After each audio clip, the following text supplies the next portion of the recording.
1. Main engine ignition and liftoff of the Atlas V rocket with LRO Alacross. It has been 6 months since NASA launched its Lunar Reconnaissance Orbiter, and the craft has finally entered its long-awaited 50-kilometer orbit. At this altitude, LRO is able to image with a resolution down to half a meter per pixel, as opposed to the 1 meter per pixel resolution of the prior 100-kilometer orbit.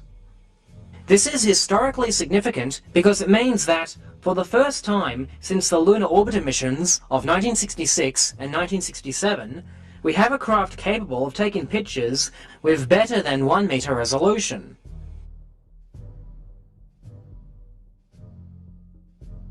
As a lot of you may remember, before the Lunar Reconnaissance Orbiter was launched, propagandists typed about how it would be able to see the lunar module, its legs, the lunar rover, the flag, the ALSAP, etc. But the first photos beamed down instead showed pixelated blobs that are indistinguishable from boulders. Conspiracy theorists complained that these images don't show much of anything and are very poor quality. The propagandists just hyped that LRO had not yet attained its appropriate altitude for mapping, and the resolution would increase once that happens. As one of S-Vector's many sock puppet accounts wrote, "And when the LRO reaches its final orbit, several miles closer to the surface, the higher detail images it transmits then will still be fake, right?" So the whole low-res argument you ASCOTs are fronting now is really just a red herring, isn't it?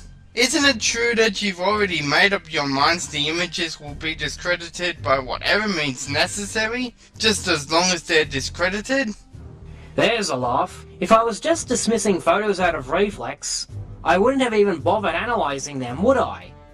It's the propagandists who have already made up their minds to accept unquestioningly whatever brightened craters or pixelated images they can hype over.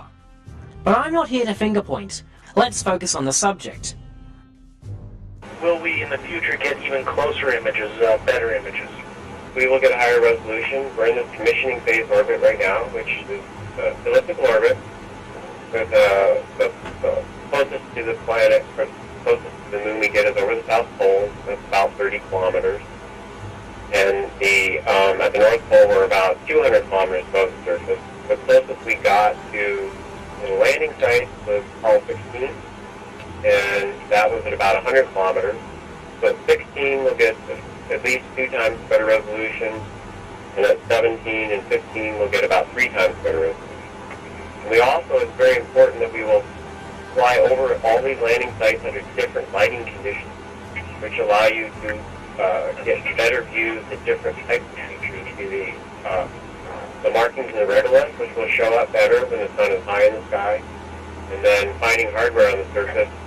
If you get the sun a little bit higher, right now it's very low, so the signal is low. So it's not only we'll get higher resolution, but we'll get better sun angles as the mission progresses over the next year or couple of years.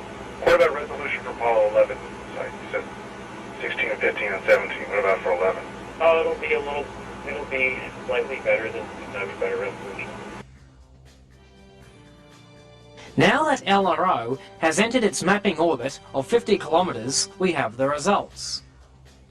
Since entering this orbit, the LRO has returned 1 photo of the Apollo 17 landing site and 1 of the Apollo 11 site, both with a resolution of 0.53 meters per pixel, and 1 photo of the Apollo 12 site with 0.49 meter per pixel resolution.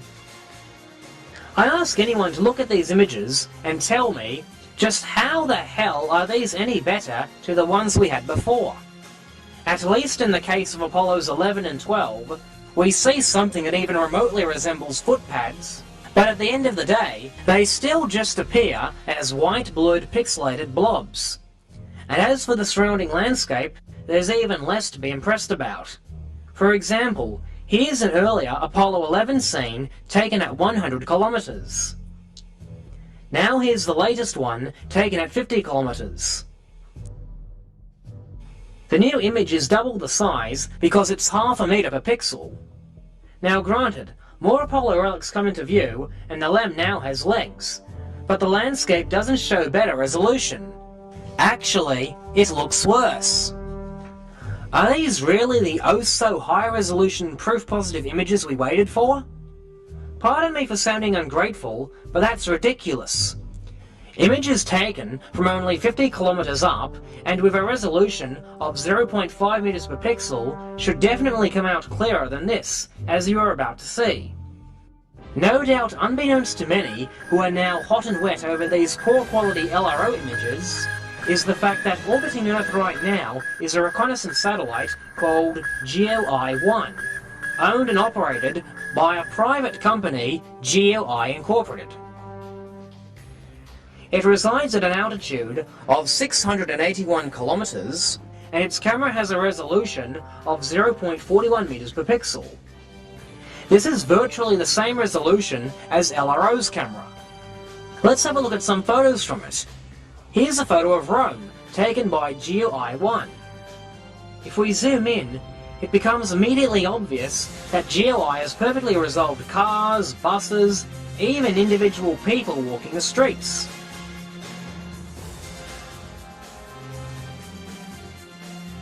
Here's another example, this time showing Quelimine Seaport.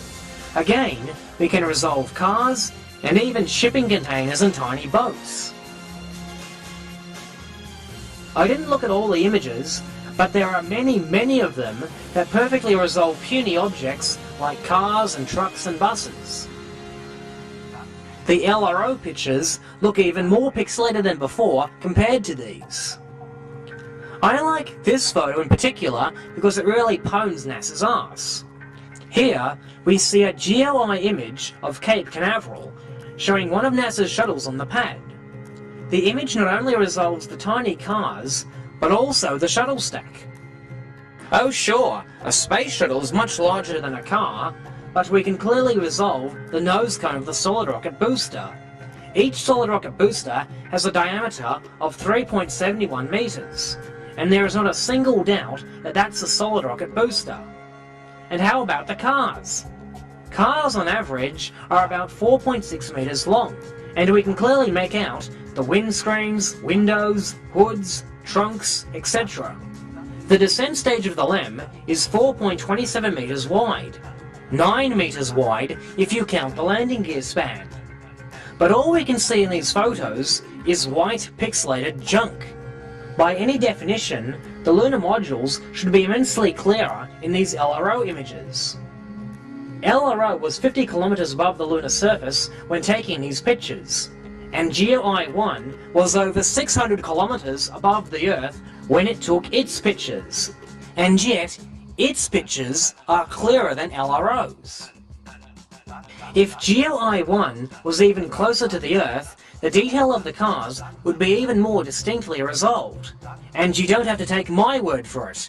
I emailed Lisa Dykes, the satellite imagery manager on Geoeye 1, who had this to say.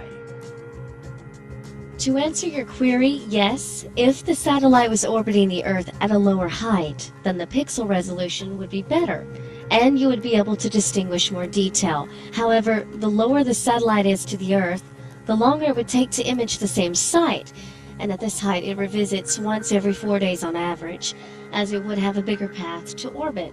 There would also be more friction on the satellite as gravity forces are in play, thus it would take more fuel to keep the satellite in the same orbit. Atmospheric conditions would also interfere with the clarity of the imagery captured. Most optical satellites orbit in the 500 to 700 kilometers above Earth range. Okay, sure. You'd get those atmospheric problems in Earth orbit, but the Moon is different. Its lower gravity means the orbit is slower, which allows for better focus without motion blur, and no atmosphere to mess up the imagery either. The fact remains, the closer you are, the better the imagery is. To be more specific, the resolution of such a camera at 50 kilometers would go down to 3 centimeters.